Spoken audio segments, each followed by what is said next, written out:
बंदौ गुरुपद कंज कृपा सिंधु नर रूप हरि महामोहतम पुंज जासु वचन रवि कर निकर।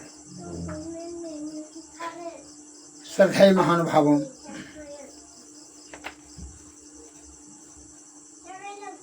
तेजो बिंदु उपनिषद कृष्ण यजुर्वेद का अध्याय तेजो बिंदु परम ध्यानम विश्व आत्म हृदय सम अस्थितम, अर्थात हृदय स्थित विश्व आत्मा तेजस स्वरूप बिंदु का ध्यान परम ध्यान है। बिंदु ध्यान विधि नाद ध्यान विधि सरल सरल जगमय परचारी। बिंदु ध्यान जो है वह परम ध्यान है, अर्थात परम गति प्राप्त करने के लिए बिंदु ध्यान परम आवश्यक है। संत वाणी में आया है कि बिनु सत्संग विवेक न होई, राम कृपा बिनु सुलभ न सोई। सोई जानौ सत्संग प्रवाहु, लोकन वेदन आन उपाऊ। बिना सत्संग का विवेकशील प्राणी नहीं हो सकता है, अर्थात आत्मज्ञानी नहीं हो सकता है। विद्वान हो सकता है, बुद्धिमान हो सकता है। बुद्धिमान तो रजो होता है, बड़ा छल कपट परपंच षड्यंत्र सब जान लेता है। विद्वान तो विद्यालय है, लेकिन सत्संग वह विद्यालय है जिसमें कि आत्मा में ज्ञान प्राप्त होता है, जिसमें कि विषय पर नियंत्रण प्राप्त करने की क्षमता प्राप्त होती है। तभी अशुभ कर्मों से बचा जा सकता है और तब उसका हृदय चेतन पाप ताप संताप करने से बचा रहेगा और निर्मल चेतन को बिंदु ध्यान प्राप्त करके सद्गुरु की कृपा से वह जीवात्मा की सद्गति प्राप्त कर पाने में सामर्थ्यवान हो जाएंगे। और विषया आसक्त होकर करके इंद्रियों की कुसंगति में मन माया के चक्कर में फंस करके क्या होता है, जीवात्मा अधोगति को प्राप्त करता है। जीवन मरण के चक्कर में फंसकर नाना प्रकार का दुख को भोगता है। मैं एक उदाहरण देता हूँ। एक राजा साहब तो राजनीतिक में विद्वान थे ही, इसमें तो दो मत नहीं था, लेकिन उनका मंत्री एक तो सरल और आत्मज्ञानी थे। उन्होंने राजा साहब से कहा, राजन, सभी चीज़ से आप धन धान्य से संपूर्ण हैं, लेकिन जीवात्मा का परम गति प्राप्त करने के लिए सत्संग में जाना अति अनिवार्य है। कुछ समय निकाल करके सत्संग में चलने का कष्ट करें। तो कहा, ठीक है मंत्री जी, जब आप कहते हैं। तो मंत्री जी के साथ में मैना में कभी कभी सत्संग सुनने के लिए जाया करते थे। तो मंत्री जी ने कहा, सत्संग में उन्होंने सुना कि जीवात्मा का परमात्मा की प्राप्ति करने के लिए आत्मज्ञान अति अनिवार्य है। आत्मज्ञान तभी संभव है जब विषय की आसक्ति से वह बचे रहेंगे। अतः किसी प्रकार का कोई भी भेद उत्पन्न हो, काम क्रोध मद मोह लोभ ईर्षा राग द्वेष,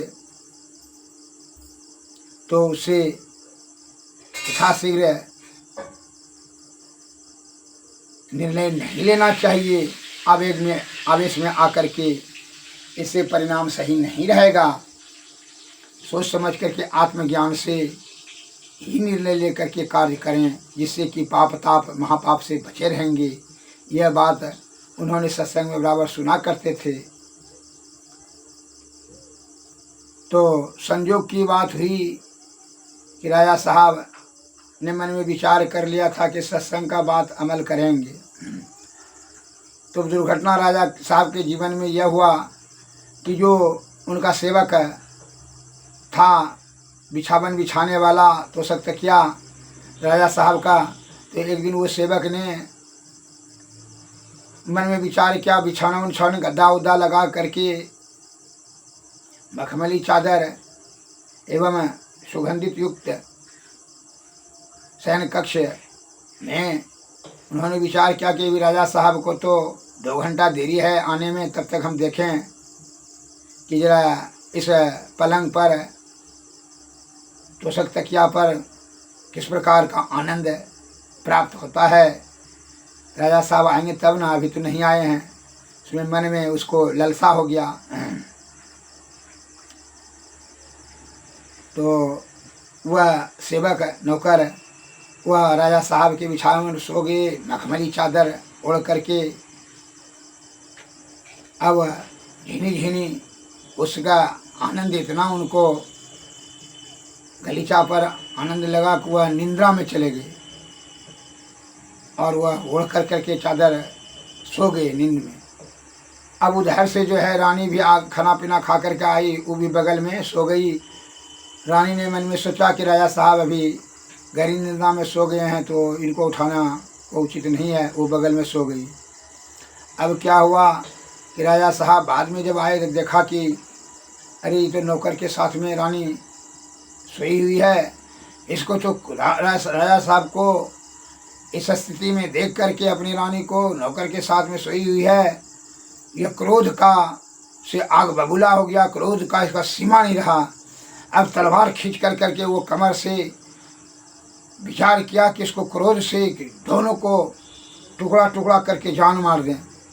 तलवार जैसे साथ उस सत्संग का बात याद आ गया कि सत्संग में ने कहा है कि आत्मज्ञान से सोच समझ करके कार्य करना चाहिए।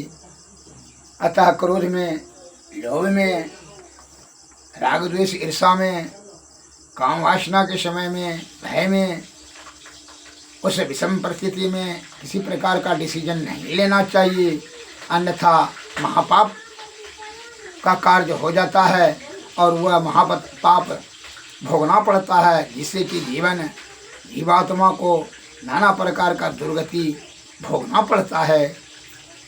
तो जब वो याद आ गया सत्संग का बात, वह तलवार को म्यांग में फिर रख दिया और वही मंत्री साहब को बुलाए। मंत्री साहब को कहा कि आप भी सत्संगी हैं, हम भी आपके साथ में गए सत्संग सुनने लिए, वही जो है हम देखना चाहते हैं सत्संग से क्या लाभ है। सत्संग में सुने थे कि आत्मज्ञान से सोच समझ करके हृदय रूपी तराजू पर सोच समझ करके ठंडे मस्तिष्क से कोई भी डिसीजन लेकर के काम करना चाहिए, इसीलिए हमें देख लीजिए। कहा है कि यह सत्संग में सुने थे कि इन विचारे जो कहे पाछे पछताए, काम बिगाड़े अपना जग में होत हंसाए। कहे क्रोध में आकर के कोई भी कार्य करने से महापाप हो जाता है, इसलिए हमने यह दोनों का, अपनी रानी और ये नौकर का हत्या करने से हम अभी ठहर गए। आपको चलिए दिखला देते हैं। मंत्री साहब ने, राजा साहब ने मंत्री साहब को लाए, बुला करके देख लीजिए दोनों सोए हुए हैं। अब बोलिए दोनों को मृत्युदंड देना चाहिए कि नहीं।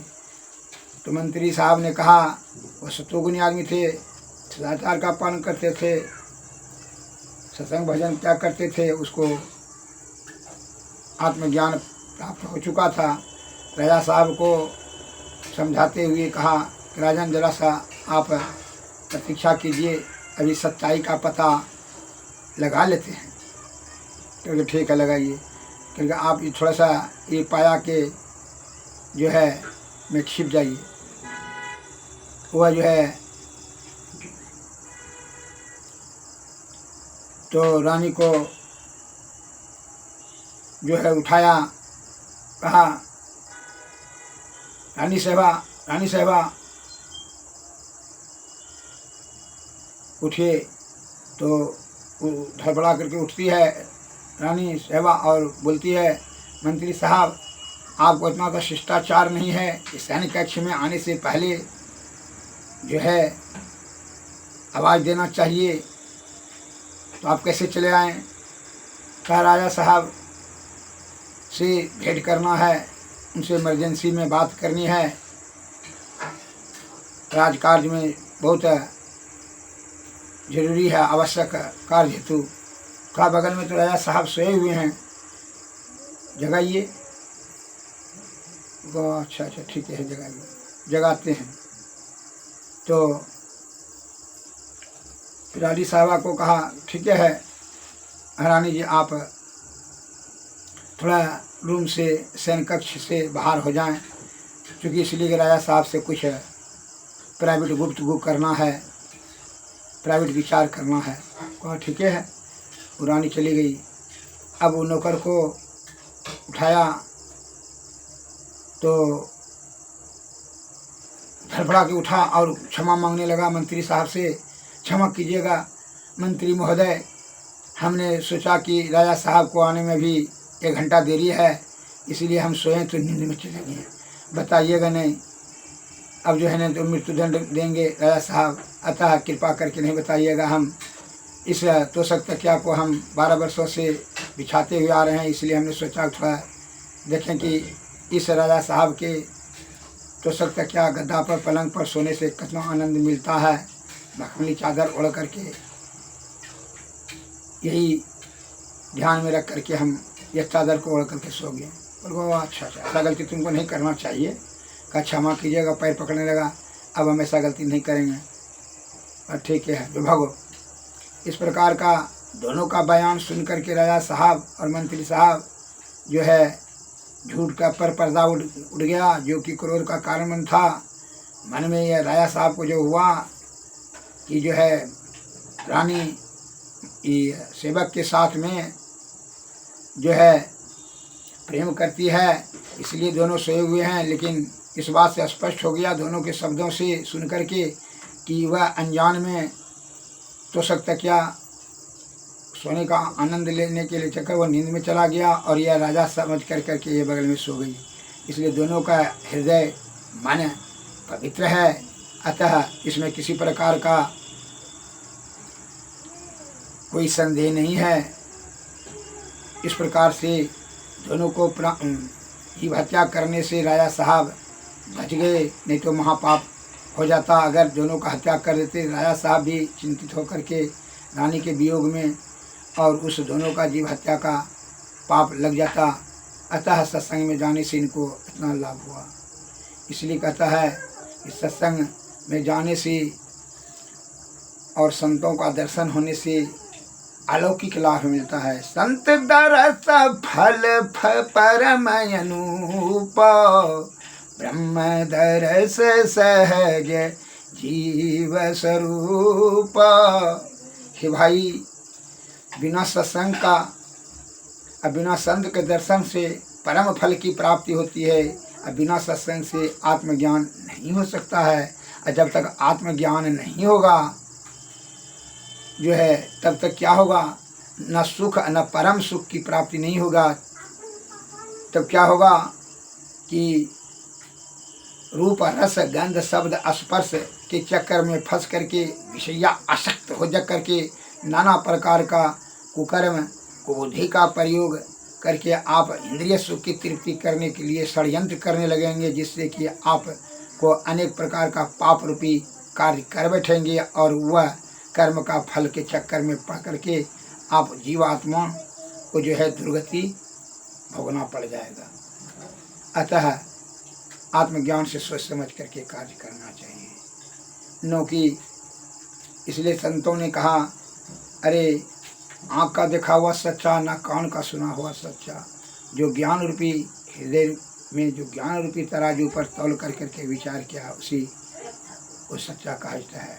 जज साहब ने कि किसी प्रकार का कोई अपराधी को अपराध करते हुए नहीं देखता, उनके शब्द को सुन करके ही हृदय रूपी तराजू में तौल करके समझ लेते हैं कि दोषी है कि निर्दोष है। उसी के आधार पर वह फैसला सुनाते हैं।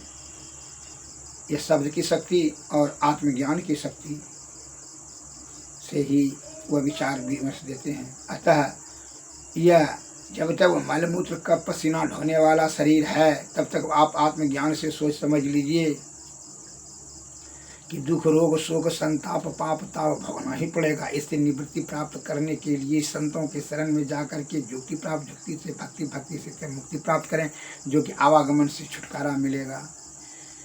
जीवन मरण जो है दुस्सह दुख हुई, जन्मने मरने से रोग शोक संताप पाप त्रय ताप सबसे भोगना पड़ता है।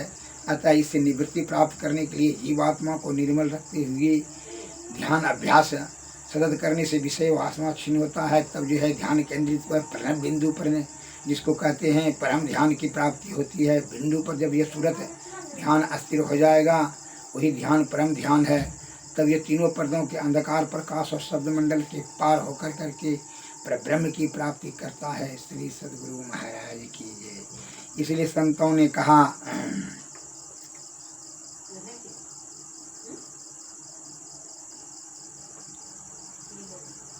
जिसको जीवन में मिला सत्संग है, उसको हर घड़ी आनंद ही आनंद है। जिसको ईश्वर से जुड़ा संबंध है, उसको हर घड़ी आनंद ही आनंद है। तुलसी मीरा कबीरा ने गाया, सूरदासों ने दर्शन पाया। जिसके हृदय में राम नाम बंद है, उसको हर घड़ी आनंद ही आनंद है। जिसका जीवन सच्चाई में ढल गया, उसके पापों का पर्वत भी गल गया। जिसके रोम रोम में बसे गोविंद है, उसको हर घड़ी आनंद ही आनंद है। संत ऋषियों की वाणी को मानो, तत्व क्या है जगत के ये जानो। जिसका कट गया 84 का फंद है, उसको हर घड़ी आनंद ही आनंद है। स्वर्ग जाने की इच्छा नहीं है, मोक्ष पाने की इच्छा नहीं है। साधु संतों का परमानंद है, उसको हर घड़ी आनंद ही आनंद है। श्री सद्गुरु महाराज की जय। श्री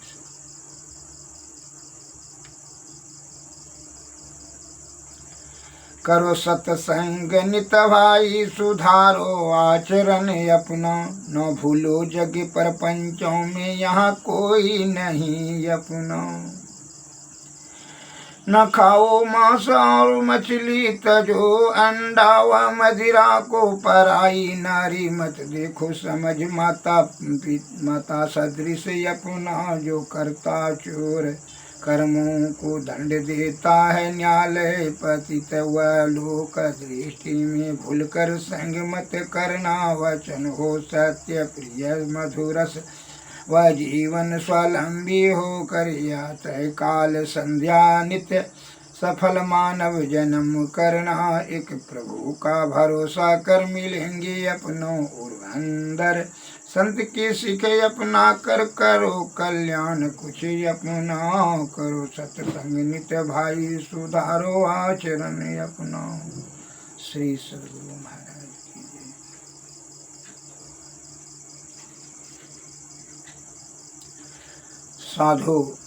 साधु का सत्संगत जग सार। साधु सत्संगत जग सारी। काशी नहाए मथुरा नहाए, नहाए हरिद्वार रे। 4 धाम तीर्थ फिर आए, मन का नहीं सुधार रे। वन में जाए कियो तप भारी, काया कष्ट अपार रे। इंद्रिय जित करे वस अपने, हृदय नहीं विचार रे। मंदिर जाए करे नित पूजा, राखे बड़े आचार रे। साधु जन की कदर न जाने, मिले न सृजनहार रे। बिन सत्संग ज्ञान नहीं उपजे, कर ले जतन हजार रे। ब्रह्मानंद खोज गुरु पूरा, उतरो भव जल पार रे। सत्संग जग सार, साधु सत्संग जग सार रे।